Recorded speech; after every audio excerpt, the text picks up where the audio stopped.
महांगा बुद्धिजीवी सारस्वत सेवा संगठन तरफ स्मृति श्रद्धांजलि सभा महांगा ब्लॉक स्थित बराहीपुर पंचायत मणिजुरी स्थित शहीद भवन ठारे मणिजुरी ग्रामर शतायु महिला स्वर्गता अल्ली साहू और पोड़ामराई पंचायत गुर्तांग ग्रामर स्वर्गता नर्मदा जेना स्मृति श्रद्धांजलि सभा महांगा वरिष्ठ बुद्धिजीवी सांस्कृतिक सारस्वत सेवा संगठन आनुकूल्य सेवानिवृत्त प्रधान शिक्षक श्रीजुक्त राजकिशोर जेना सभापतित्व अनुष्ठित हो जाइए।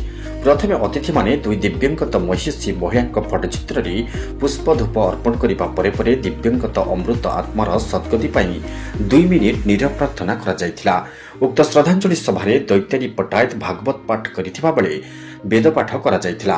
आनुष्ठानिक आवाहक श्रीजुक्त नलिनीकांत नायक स्मृति सभार उद्देश्य और प्रारंभिक सूचना प्रदान करथिले। प्राक्तन अध्यक्ष डॉक्टर जनार्दन राउत, विशिष्ट शिक्षाविद तथा महिमाधर्म गवेषक डॉक्टर एकादशी प्रधान, डॉक्टर भावग्राही राउत, अरक्षित प्रधान, प्राक्तन प्रधान शिक्षक पूर्णचंद्र नायक, व्यंगकवि रसराज वीरकिशोर स्वाई प्रमुख जोगदे दिव्यांगत आत्मार जीवनी उपरे विशेष आलोचना करने सहित श्रद्धांजलि ज्ञापन करथिले। अन्यमानक मध्य विजय कुमार नायक, प्राक्तन प्रधान शिक्षक उपेन्द्रनाथ मंगराज, हरिबंधु राउत, भाग्यधर नायक, जानकी वल्लभ स्वाई, अतुल्य कुमार साहू, प्राक्तन शिक्षक घनश्याम जेना, स्वर्गता अल्ली साहू बड़ नाती विजय कुमार साहू प्रमुख श्रद्धांजलि ज्ञापन करथिबा बेले आशुकवि विजय कुमार कुंवर स्वरचित कविता पाठ करथिले। उक्त सभारे जगबंधु साहू, हलधर नायक, अशोक कुमार नायक, अनंतचरण महारणा, रमेश चंद्र साहू, स्थानीय जनसाधारण और बहु बुद्धिजीवी उपस्थित रहिथिले। शेषरे विजयानंद नायक समस्तଙ୍କୁ कृतज्ञता ज्ञापन करथिले।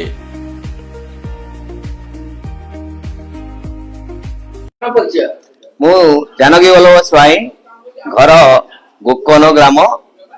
आज श्रुति श्रद्धांजलि सभार मु जने सदस्य एठी रही।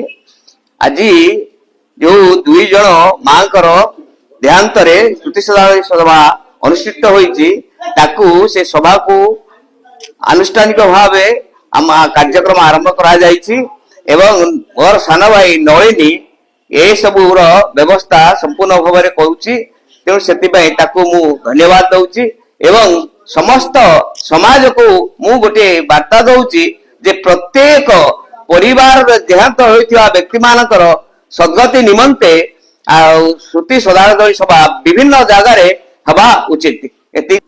महांगा बुद्धिजीवी सांस्कृतिक संगठन कराई केवल श्रद्धांजलि सभा से नहीं, ये जो महांगा बुद्धिजीवी सांस्कृतिक श्रद्धांजलि सभार उद्देश्य होची समस्त जेते देहांत व्यक्ति अछंती सेमानंकर आत्मार सद्गति निमंते आम माने समस्ते भगवान को निकट में भगवत प्रार्थना करने आवश्यक एवं नाम संकीर्तन करी तांकर आत्मार सद्गति करने पाई यही उद्देश्य आमर प्रणीत होईची। एथिरे हमको समस्ते सह संख्या रे जोग देवा पाई मु समस्त को निवेदन करूची। Doctor Janardan Raut, ex principal government of school Phulbani.